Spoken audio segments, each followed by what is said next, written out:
Ready. Play.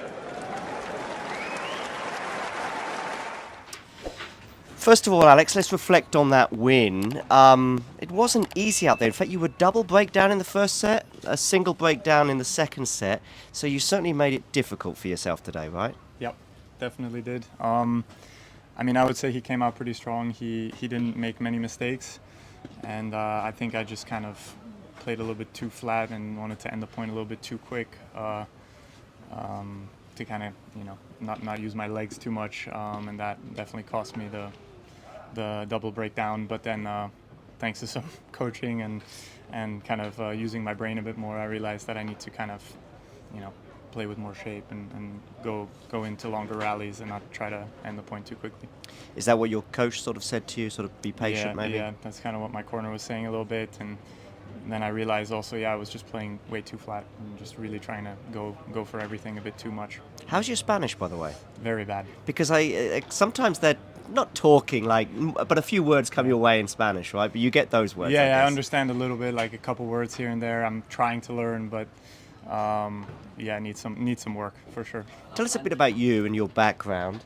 You were saying to me just now, just before we began, you're Swiss. You identify Swiss American, right? Yeah, I'm born in Switzerland, but my mom's American. Got it. My dad's Swiss, my mom's American, and I do consider myself more Swiss because I kind of grew up there. But I also spent actually a decent amount of time in the States. I lived there for 7 to 8 years. I did college tennis at University of Virginia, and had some really good experiences there. I also played for the States for a little bit. Okay. But then switched back to Switzerland, and now I'm based and live in Switzerland. Yeah. What's happened in the last couple of years? Because obviously things have really taken off. Is that fair to say in the last 2 years? Yeah. No, just a lot of work that I put in kind of happened late for me.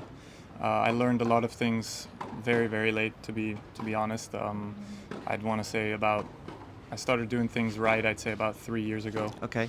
Up until then, I honestly would say I was just wasting time.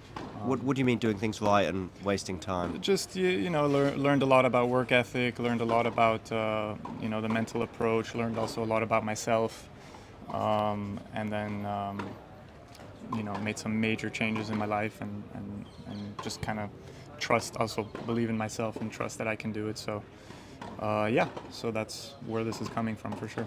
I like to ask a lot of players on the Challenger Tour this question, and it's this. Who is your toughest opponent that you've ever come across? Someone that maybe just blew you away on that particular day or in general?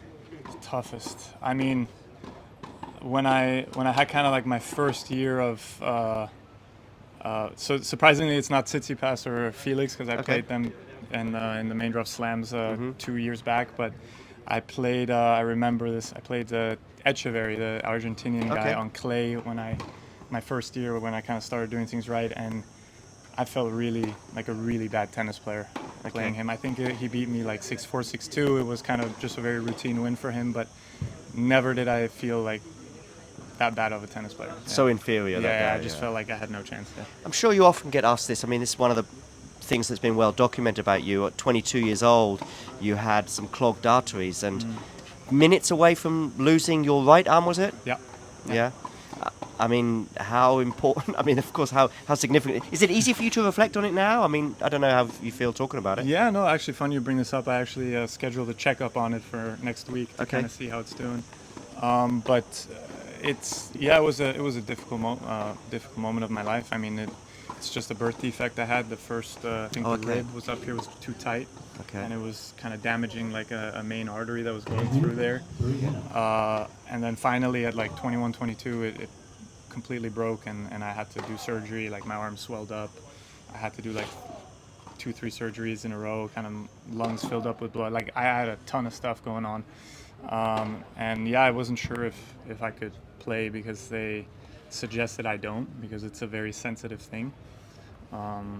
They ended up putting like kind of a stent in here and to keep the blood flowing. But they couldn't open the main passageway, so they were definitely minutes away from having to remove the arm. So probably would have worked in computers, engineering. Is that what would have happened? Okay. Yeah, something on the computer. We only have 2 more minutes because, of course, these doubles are about to get underway. But it is enough time for me just to ask you a couple of questions For sure. related to On the ATP website, Yeah.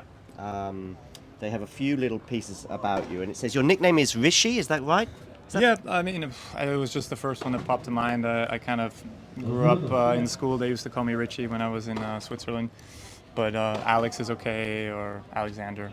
Yeah. Sometimes the information on the ATP website isn't always accurate. So that's one of the reasons I'm asking you. But so far, Yeah, so good. so far, so Speaking good. German and English? Speaking German and English, yeah. Anything else? I should speak French, but I don't. Okay. I just kind of understand a few words here and there in French and a little bit of Italian, but that's about it. Idol growing up, Federer? Roger Federer, yes. I wasn't sure if they were guessing that one. I mean, No, I mean, as a Swiss, you have to say Roger. I mean, the guy's a legend, so for sure him. favorite food, sushi? Yeah.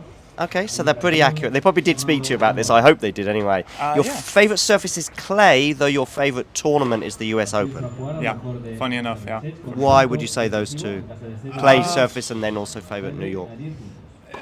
I just really like the venue. I like the city. The city's always fun to go to for a couple weeks if you can last that long. The courts are really nice. The food's good.